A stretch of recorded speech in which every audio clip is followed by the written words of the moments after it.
Brazil football team എപ്പോഴും അവരുടെ മുന്നേറ്റ നിരയിലെ സൂപ്പർ താരങ്ങളുടെയും അവരുടെ ആക്രമണ ശൈലിയുടെയും പേരിലാണ് കൂടുതലായും അറിയപ്പെടാറുള്ളത്. അതിനാൽ തന്നെ പ്രതിരോധ നിരയിലെ വിശ്വസ്തനായ ഗബ്രിയേൽ മഗല്ലാസ് എന്ന പേരും അദ്ദേഹത്തിന്റെ മികച്ച പ്രകടനങ്ങളും പലപ്പോഴും വേണ്ടത്ര ശ്രദ്ധിക്കപ്പെടാതെ പോകാറുണ്ട്. എന്നാൽ നിലവിൽ നടന്നുകൊണ്ടിരിക്കുന്ന 2026 ലോകകപ്പിൽ ബ്രസീലിന് വേണ്ടി കളിക്കുന്ന ഏറ്റവും സ്ഥിരതയാർന്ന പ്രകടനം കാഴ്ചവെക്കുന്ന ഒരു താരമാണ് ഗബ്രിയേൽ മഗല്ലാസ്. എന്നാൽ അർഹിക്കുന്ന അംഗീകാരം ലഭിക്കാത്ത അണ്ടർറേറ്റഡ് ആയ താരങ്ങളിൽ ഒരാളാണ് അദ്ദേഹം. ഗ്രൂപ്പ് ഘട്ടത്തിലെ 3 മത്സരങ്ങൾ പൂർത്തിയാക്കുമ്പോൾ ബ്രസീൽ പ്രതിരോധത്തിന്റെ നട്ടെല്ലായി മാറാൻ ഗബ്രിയേലിന് സാധിച്ചിട്ടുണ്ട്. ഗ്രൂപ്പ് ഘട്ടത്തിൽ കളിച്ച ഈ 3 മത്സരങ്ങളിലെ അദ്ദേഹത്തിന്റെ കണക്കുകൾ പരിശോധിച്ചാൽ ആ മികവ് വ്യക്തമാക്കും. ഈ ടൂർണമെന്റിൽ തന്നെ ഏറ്റവും കൂടുതൽ പാസുകൾ കൃത്യമായി നൽകിയ താരമാണ് മഗല്ലാസ്.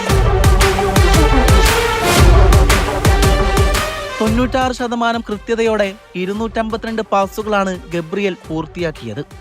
പാസിംഗിൽ മാത്രമല്ല, പന്തുമായിട്ടുള്ള അദ്ദേഹത്തിന്റെ ഇടപെടലുകളും ശ്രദ്ധേയമാണ്. 3 മത്സരങ്ങളിൽ നിന്നായി 296 തവണയാണ് അദ്ദേഹം പന്തുമായി ഇടപെട്ടത്. അതായത് ഒരു കളിയിൽ ശരാശരി 98.7 തവണ. കളിക്കളത്തിൽ അദ്ദേഹത്തിന്റെ സാന്നിധ്യം എത്രത്തോളം ഉണ്ടെന്ന് വ്യക്തമായ തെളിവാണത്. പ്രതിരോധത്തിലെ അദ്ദേഹത്തിന്റെ പ്രകടനം അതിഗംഭീരമാണെന്നാണ് കണക്കുകൾ അടിവരയിടുന്നത്. എതിരാളികളുമായുള്ള 18 ഡൂവലുകളിൽ 16 അദ്ദേഹം വിജയം കണ്ടു. എയർ ബോളുകളിലും അദ്ദേഹം പിന്നിലായിരുന്നില്ല, 12-ൽ 11.